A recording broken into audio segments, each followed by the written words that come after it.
Marissa, you've shared a profound near-death experience with us in the past, one where you had the opportunity to witness what happens before Jesus returns. Can you walk us through that experience and explain what you saw? What I experienced is something that changed everything for me. It was a moment I'll never forget. I was taken out of my physical body in a way I never imagined possible. I found myself standing in a place, neither here nor there, where the past, present, and future seemed to intertwine. And there, standing in front of me, was Jesus. He was radiant, and there was such a peace about him, yet a deep sense of urgency. He looked at me, and I could feel his gaze reach into the deepest part of my soul, like he was looking through every piece of me. That sounds like an overwhelming experience. What was the message Jesus shared with you during this encounter? What did he want you to understand about the world and the church? He spoke to me about the state of the world, and it wasn't as I expected. I had thought the world was spiraling out of control, and it was, but in a way that was both heartbreaking and revealing. He showed me how humanity had drifted so far from its true calling. There was so much distraction, so much confusion. The world had become consumed by materialism, technology, and power. People had forgotten how to love deeply, how to seek God with their whole hearts. He showed me the church as well. It wasn't about the building or the programs, it was about the hearts of the people. The church had become divided, fragmented, and many were no longer seeking God's will but their own. He showed me that people were going through the motions, attending services, praying empty prayers, but their hearts were distant. It was a wake-up call. What do you think Jesus meant by that? What should the church be doing differently? He made it clear that the church is supposed to be a place of transformation, not just tradition. We are called to be the salt of the earth, the light of the world. And yet, so many people in the church have become comfortable. They have forgotten their first love, the fire that once burned in their hearts. Jesus told me that he wanted the church to be full of people who are passionate about him, who live with purpose and love. People who are not afraid to stand out in the world, to take risks, to stand up for truth and justice. He showed me that the church should be a force of love, not just a place where people gather. It's about impacting the world with God's heart. That's powerful. Can you describe the moment when you were shown what happens just before Jesus returns? When I saw it, everything changed. I felt like time stopped. The vision before me was one of great turmoil. The earth was shaking, literally shaking, as if it was being pulled apart. People were running, chaos was everywhere. There was this overwhelming sense of darkness descending, as if the world was on the edge of destruction. Nations were in conflict, people were in fear, and it felt like the end was near. It was terrifying. But then I saw a flicker of light in the distance, and the moment that flicker became clearer, I understood. It was Jesus returning. But before that moment happened, there was a sense of waiting. The earth was groaning, as if it knew that something monumental was about to occur. And in that waiting, there was a call, a deep call for people to prepare. I saw people who were spiritually asleep, people who didn't realize how close the return of Jesus was. Jesus was extending his hand, calling them to wake up, to prepare their hearts, but many were too distracted to hear it. What do you mean by spiritually asleep? How does that relate to the urgency of this moment? Spiritual sleep to me is when people are no longer aware of the time. They're living their lives as if everything is fine, as if the world will go on forever, but they don't realize that the return of Jesus is imminent. They've lost their sense of urgency. It's like the parable of the 10 virgins in the Bible. 5 were ready, and 5 were not. The 5 who were not ready didn't think the bridegroom would come that night, and they missed out on the wedding feast. What I saw was that people are so distracted by the things of this world, money, power, relationships, even just the busyness of life, that they don't see the signs. They don't see that Jesus is coming. They don't understand the gravity of this moment. That's why the urgency was so strong in what I experienced. I knew that people need to wake up, to prepare their hearts, to get their lives right with God. Because when Jesus returns, it will be too late to change anything. That's intense. What did you learn about the signs of his return? What should people be looking for? The signs are all around us. I saw it in the vision. The world was in turmoil, natural disasters, wars, sickness, division. It was like the earth itself was in labor, groaning and crying out for redemption. I saw people in the streets, asking questions, confused, searching for meaning. But what stood out to me the most was that the signs were not just external. It was what was happening within people. People were waking up to their spiritual needs. People who had been far from God were suddenly searching, repenting, and seeking forgiveness. There was a shaking happening within hearts, and that was the first sign that Jesus was about to return. And then, as I watched, the skies began to change. The clouds parted, and I saw Jesus coming down in glory. It wasn't a quiet return. It was dramatic, powerful, and undeniable. Every eye would see him, and every knee would bow. There was no mistaking who he was. The signs were clear. People just needed to pay attention. Marissa, you mentioned that what you experienced wasn't just about you, but rather a message for a larger purpose. Can you tell us more about the greater significance of what you were shown? Yes. When I first left my physical body, I was overwhelmed by the sense that everything was connected. Every moment of suffering, every small act of kindness, every choice we make has eternal ripples. I wasn't just being shown my own life, I was seeing humanity's collective journey. But the pivotal part of what I saw, the profound part, was about the times that we're living in now, and the time leading up to the return of Jesus. So this wasn't just a personal experience for you, it was more of a prophetic vision. Can you describe what you saw about the world today? That's right. What I saw was a world on the brink of transformation. It wasn't about destruction in the way that some might think. It was more like a purification, a separation of what was true from what was false. I saw the church being shaken, in ways that felt incredibly intense. It was a sifting process, where people who were just going through the motions of religious activity were being challenged to really know God. That sounds like a powerful vision. Were you shown anything about how the church would change? Yes.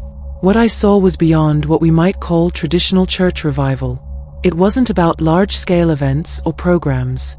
It was more intimate, more personal. People were being transformed in the quiet moments of their lives, in their homes, at their jobs, in their everyday interactions. I saw a generation of believers who no longer saw their faith as something to be practiced only in church, but as something they lived in every moment. It wasn't about outward signs of religiosity, it was about carrying the presence of God into every space. That sounds like a very different kind of awakening than we might typically think of. How did this awakening look in action? Yes, it was unlike anything I had ever imagined. I saw teachers, for example, teaching children not just academic subjects, but instilling truth, love, and light. I saw healthcare workers praying for healing as they treated patients, not just in church settings, but in the hospitals. And business leaders, people in the corporate world, were operating with kingdom principles, making decisions based on integrity, love, and service, rather than profit and competition. There was this deep transformation happening in every sphere of society. This is a huge shift. How did you see the spiritual battle playing out, especially leading up to Jesus' return? The spiritual battle is subtle. It's not always the big dramatic moments that we think of as spiritual warfare. Instead, it's in the small decisions we make every day, the way we respond to hurt, the way we choose to live in truth, even when the world around us is telling us something different. What I saw was that deception was coming in a way that was gradual. There would be small compromises in truth, little shifts in narrative, things that didn't seem like a big deal but would, over time, pull people away from what's true. It sounds like a battle for the hearts and minds of people. Was there any hope in what you saw? Absolutely. The hope was that God was raising up a generation that would be able to discern truth from deception. These weren't necessarily the people you would expect. They were young people who were seeking something real, not just a form of religion. They were looking for encounters with God, not just knowledge about Him. And I saw that these people would be the ones to lead the charge in this spiritual awakening, to bring real, authentic change in the world. You've mentioned the role of technology in this awakening. Can you tell us what you saw about how technology will fit into God's plan? Yes, technology was a huge part of what I saw. What I understood is that technology in itself is not evil, it's a tool. The problem comes when it's used for manipulation, for deception, for separating people from truth. But I saw that God is raising up kingdom-minded innovators, people who will use technology to bring people together, to spread hope, to spread love. Social media, artificial intelligence, even virtual reality. These are all tools that can be redeemed. But there's a warning in that too. We need to be discerning. The same technology that can bring light can also be twisted to spread darkness. It's a matter of wisdom. You've described the coming awakening as something very different than what people might expect. What can we do to prepare for it? The key is intimacy with God. It's not about religious performance or rituals. It's about having a relationship with Him, a daily, ongoing conversation. That's what I was shown. I saw that the most powerful weapon in the coming days won't be eloquent prayers or grand church programs. It will be radical obedience, saying yes to God, even when it's uncomfortable. Even when it means standing against the tide of culture, even when it means loving people who may not deserve it. What exactly do you mean by radical obedience? Radical obedience means not just going through the motions of life. It means being willing to stand up for truth, no matter how unpopular it may be. It means loving people who hurt you. It means choosing integrity when everyone else around you is cutting corners. It means choosing to speak life, even when the world around you is speaking death. I saw that every small choice we make, how we respond to conflict, how we treat people, has an eternal impact. In the midst of all these revelations, did you see anything specifically about the return of Jesus? How close are we? We are closer than most people realize. I saw that Jesus' return isn't going to look the way many think it will. It's not going to be some dramatic event with a clear, unmistakable sign. Instead, His return will be marked by a purification process. The church will be made ready, but it won't be through human effort. It will be through divine intervention. The bride of Christ will be made spotless, but it will be through surrender, not striving. That's such a powerful message. Can you give us some insight into what that purification will look like? The purification will happen both in the church and in the world. In the church, it will be a shaking, a separating of those who are truly seeking God from those who are just playing the part. It's going to be uncomfortable. Many people who thought they were good enough will be confronted with the truth of where their hearts really are. But the beautiful part is that this isn't a message of condemnation, it's a message of redemption. Even those who have fallen short will have the opportunity to be purified, to truly know God in a way that they never have before. And for the world, how will this look? What about the people who aren't part of the church? For the world, the purification will be a bit different. It's about the exposure of truth and the unraveling of false systems. I saw governments, institutions, and ideologies that were built on deception falling apart. It's not going to happen overnight. It's going to be a gradual reveal. And during this time, there will be incredible opportunities for people to encounter the love of God in the midst of chaos. I saw a wave of people coming to know Him in ways they never expected. People who had rejected Him, people who were indifferent. Suddenly, they would experience God's love in such a personal way that they couldn't deny it. So in the end, there's hope for all? Yes, that's the message I want people to take away from this. No matter where you are on your spiritual journey, it's not too late. There's hope. And God is doing something extraordinary in this generation. We just have to be willing to say yes, to listen to His voice, to obey His call, and to trust Him in every circumstance. You've described a profound transformation for both the church and the world. What else did you see about the specific times before Jesus' return? What should we expect as these moments unfold? What I saw was a time of great tension and great opportunity. There will be a spiritual division like never before. People will be forced to choose sides, not in the way the world expects, but in terms of loyalty to truth and love versus deception and hatred. There will be a push for unity, but not all unity is true unity. I saw that the only real unity that can stand is the unity of hearts that are aligned with God's will. It seems like a critical moment of decision for people everywhere. Do you believe that this purification, this sifting, will affect everyone, regardless of their background? Yes, absolutely. I saw that it wasn't just limited to Christians or religious people.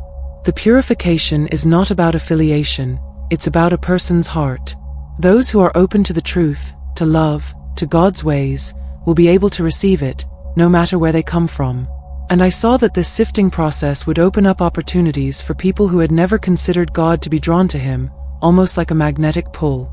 In those moments, People will be faced with the truth of who God is and will be given a chance to respond. What role do you think personal choice and free will play during these final moments before Jesus' return? Free will is everything. I saw that God would never force anyone to choose him. It's always a matter of the heart. There will be temptations, distractions, and false promises everywhere, but in those moments, people will be forced to make decisions that align with their true hearts. God doesn't manipulate people. What I saw was a world in which individuals will have to decide, based on their own convictions, where they stand. It's a beautiful thing because it gives people real agency, but it's also a terrifying thing because the stakes are so high. And in this time, you mentioned a deep transformation among individuals. What did that transformation look like? How did you see people change? The transformation I witnessed was profound and personal. It wasn't about outward changes, though some people's lives will be radically different outwardly, but the internal shift was massive. I saw people repenting, not just for actions, but for attitudes and mindsets. I saw a spirit of humility descend on people, and it was like they were waking up from a deep sleep. They no longer saw the world through the lens of their own interests. They saw it through the lens of compassion, of understanding, and of eternal purpose. So, it's almost like they were coming out of spiritual blindness? Yes, exactly. It's like they were seeing with fresh eyes. It wasn't just about seeing the world differently, it was about seeing their own hearts. They began to understand the importance of love, forgiveness, and truth, and they realized that their actions mattered. Every moment was sacred, every choice had weight. I saw people in every stage of life, young and old, experiencing this transformation. Some were people who had always considered themselves good, but they realized there was so much more to truly walking in God's love than just doing the right thing. Others were people who had rejected God completely, and they too experienced a radical shift as they encountered his love in a way they had never imagined possible. You mentioned that Jesus' return isn't going to look the way we expect. Can you tell us more about that? How did you see his return unfolding? When I saw the return of Jesus, it was not with the loud, dramatic entry that many people think of. There were no trumpets or fanfare. Instead, it was like an overwhelming presence, a force of pure love and holiness, so powerful that no one could deny it. It wasn't about a spectacle, it was about a real, tangible encounter. Jesus didn't come to judge us based on our religious performances or actions. He came to separate what was real from what was false. What I saw was a series of encounters where people who had been living in darkness were drawn to his light, and those who were pretending to be in the light were exposed for what they truly were. What was the atmosphere like during this time? It was a time of awe and reverence. The world seemed to pause. People were caught between fear and wonder. There was a shaking, a sense of urgency, but also a deep sense of peace for those who were aligned with his will. The return wasn't a single moment, but rather a series of profound shifts. I saw people who were unsure, trying to make sense of what was happening, but also people who were prepared, who knew exactly what this moment meant. It was a time of great reconciliation and final reckoning. The ones who were truly seeking God's heart were drawn to him, while those who were hardened remained distant. Were there any signs leading up to this moment? How did people know that this was happening? Yes, there were signs. But these weren't the dramatic signs that many expect. The signs I saw were more like subtle shifts in people's hearts. There was an inner stirring, a feeling that something was about to change. For those who were spiritually aware, they felt it deeply, the urgency to make things right, to get their lives in order. I saw people of all backgrounds suddenly realizing the importance of the choices they made, and the importance of reconciling with God and others before it was too late. But even the world, though many were unaware, was beginning to experience a shift. There was a growing sense of instability, uncertainty, and chaos, but in the midst of that, there was also a rising hope among those who truly believed. How did this all tie into the idea of purification and redemption that you saw? It was all about the final opportunity to be made pure. I saw that for some, the purification would be painful, a breaking down of old ways, old systems, and old idols. But for others, it would be a refining fire, a burning away of all that was false and selfish, until only what was pure and true remained. The love of Jesus would be the fire that cleansed hearts, purging them of anything that was holding them back from experiencing the fullness of his love. It was a beautiful yet difficult process, but one that was necessary for his return. What do you feel is the main message that people need to hear from your experience? The main message is this: it's not too late. No matter where you are, no matter what you've done, there is always a chance to turn toward God. He's not waiting to condemn you. He's waiting with open arms, ready to embrace you, ready to purify you. The time is now. We don't have forever. We are in the final hours, and each of us has a role to play in preparing for his return. It's about saying yes to him, being open to the work he wants to do in your heart, and allowing that transformation to spread out into the world. As you describe the intense purification and the changes people will undergo, do you see any specific groups of people being more affected than others? Who should be particularly aware of the coming changes? Yes, I think different groups of people will experience this time in varying ways. The ones who are most affected will be those who have grown complacent, thinking that they have time, or that they are somehow immune to change. This could be people within the church as well. I saw that many within the church will be tested in ways they didn't expect. There will be a shaking of foundations, a revealing of the true nature of faith, and for many, it will be a wake-up call. Those who thought they were spiritually secure will find their faith challenged, but those who are open, humble, and willing to allow God to purify them will emerge stronger. There will also be a significant group of people who are far from God, who may not even believe in Him, but I saw a stirring in their hearts. It's like there was this deep awareness being planted within them, something beyond human explanation.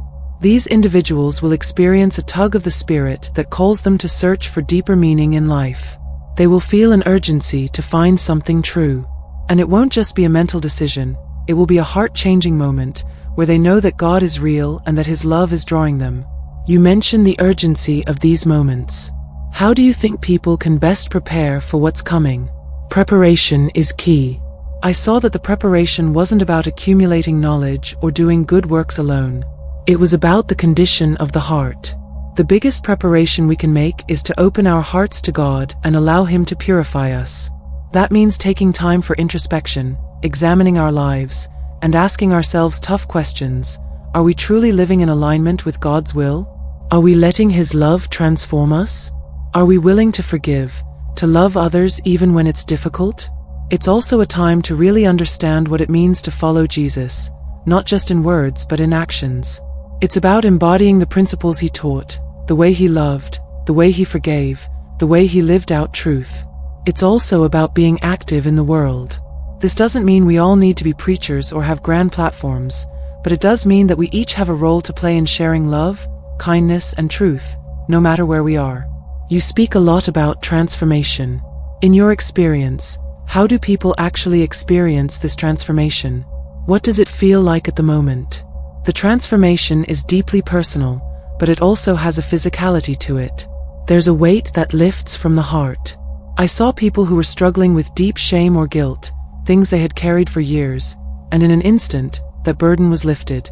There's a lightness in the spirit that comes with true repentance, true surrender. It's almost like you're shedding layers of falsehoods that you didn't even know you were holding on to. But it's also a deep ache. I saw people crying, tears of relief, but also tears of regret. There's a moment when the truth hits you so deeply that you feel like your entire worldview has been shattered, but it's a good shattering. It's a moment of clarity that breaks down walls inside you. It's the revelation of your true self, the part of you that has always known that God is love, and that you are worthy of that love. And in that moment, the decision to surrender your heart to Him becomes the most natural thing in the world. When you speak of these moments of transformation, it sounds like they're deeply emotional and spiritual. Did you sense any physical changes in people during this time? Yes, absolutely. The transformation I saw wasn't limited to the spiritual realm, it affected people physically as well. I saw people being healed in ways that went beyond just emotional burdens being lifted. For some, physical ailments were suddenly healed as they surrendered and allowed God's love to fill their lives. It was like their entire body responded to the purity of God's presence. I saw individuals who had been suffering from chronic illnesses or pain, and in that moment of surrender, they were made whole. It was a visible change. It wasn't just a metaphorical healing. It's like they were made new. The heaviness in their eyes was replaced with a brightness that came from within. I think that's one of the most beautiful aspects of the return of Jesus. It's not just about the world being made right, it's about each individual being made right in every way. How do you think the return of Jesus will change the way we view life, death, and everything in between? When Jesus returns, everything will shift. Life as we know it will seem so fleeting, so insignificant, in comparison to the eternal reality that will unfold before us. People will realize that the struggles we face in this life, while important, are not the final word. There's so much more beyond this life. I saw people being awakened to the understanding that death is not the end but a transition into something more real, more enduring. There will be a deep collective understanding that life is sacred, that each moment is precious. People will see their own lives and the lives of others through the lens of eternity. This realization will change how we love one another. It will change how we live. People will stop wasting time on trivial matters and begin focusing on what truly matters: relationships, love, purpose. It's almost like the veil between this life and the next will be removed, and we'll all see things for what they truly are. So you believe that the return of Jesus will bring a new perspective on what's truly important in life? Yes, that's exactly it. It's a shift in perspective. People will realize that love and faith are the only things that last. All the wealth, success, and accolades that we often chase in this life will fade away, but love will remain. In the final moments before his return, I saw people coming together in unity, not because they had to, but because they truly understood that love is what connects us all. And I saw that it wasn't just the church, everyone from all walks of life was drawn together by the love of God. It was like everything else fell away, and only what was real remained. Let's pick up where we left off. You had shared how Jesus showed you a purification of the church, a time when faith will be challenged, yet it will also be awakened in a way we have not yet seen. Can you expand on that idea? How does this awakening unfold in the final days? Absolutely. What I saw was nothing short of miraculous, but also deeply sobering. The awakening isn't going to happen in the ways we might expect, like through large crusades or massive public movements. It won't be about grand, staged events that draw attention. Instead, it will spread in subtle yet undeniable ways, starting in individuals' hearts. I saw people in everyday situations, teachers, parents, workers, beginning to realize their deep personal connection with God in such a transformative way that they could no longer keep it to themselves. The church will no longer be defined by buildings or programs, but by the living, breathing presence of God that fills every heart. It will be a new wine in new wineskins, a fresh movement led not by structures but by the Holy Spirit. In this shift, people will become vessels of God's presence wherever they are, whether in the workplace, the home, or the marketplace. That sounds incredibly empowering. But you also mentioned that there's a shaking coming. What does that mean for those who are not ready? The shaking, as I saw it, will be both a refining and a sifting.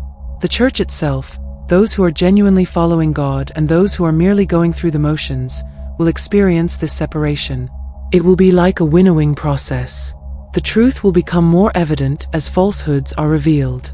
People will have to decide whether they want to cling to comfortable, shallow religion or step into the deep, unshakable faith that can withstand the storms.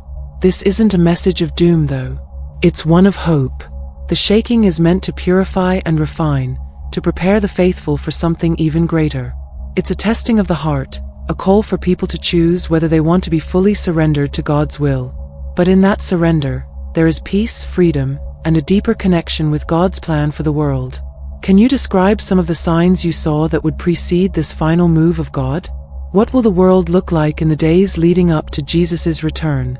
I was shown that there would be an increase in spiritual activity, a sort of heightened awareness of the unseen realm. People will begin to discern things they didn't before, seeing with spiritual eyes. Not just in the church, but everywhere. In the atmosphere, in conversations, even in the smallest of acts, the presence of God will become tangible. But there will also be an increase in opposition. The enemy knows that his time is short, and there will be attempts to sow confusion and division, even among the faithful. It's important to recognize that the battle isn't only external, it's internal, in the hearts and minds of individuals. People will be faced with decisions that seem small but are actually significant in the grand scheme of God's plan. The line between what is sacred and what is secular will begin to blur. Every act of kindness, every conversation grounded in truth, every moment of prayer or worship will take on eternal weight. The world will not look the same as it does now. We are heading toward a new way of living, one that honors God in every area of life. You mentioned earlier that Jesus showed you a sense of urgency around his return. Can you explain that further? What should we be doing in these final days? Yes, I was overwhelmed by the sense of urgency that permeated the vision. Jesus' return is closer than we think, and it's not just about watching the signs, though those are important. It's about positioning our hearts. The time for lukewarm faith is over. Jesus is calling his bride, the church, to be ready, not in the sense of knowing when he will return, but in the sense of living each moment with the anticipation of his nearness. We need to actively seek his presence, remain faithful in the small things, and live with a radical obedience. There will be challenges, yes, but this is not a time to shrink back in fear. Jesus' return isn't meant to bring terror, it's meant to bring hope and expectation. We're supposed to live as if every day could be the day that he returns, preparing not only our hearts but also the hearts of those around us. We should be spreading the gospel not just through words but through actions, through the way we love, forgive, and show grace. You spoke about the influence of technology and how it could be redeemed for God's purposes.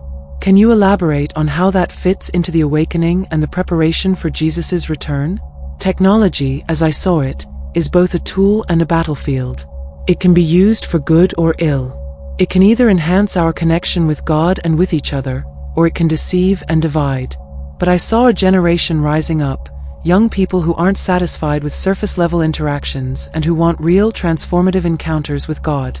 They will harness technology not as an idol but as a tool to connect with people, to spread hope, and to counter the darkness with truth. The key is discernment.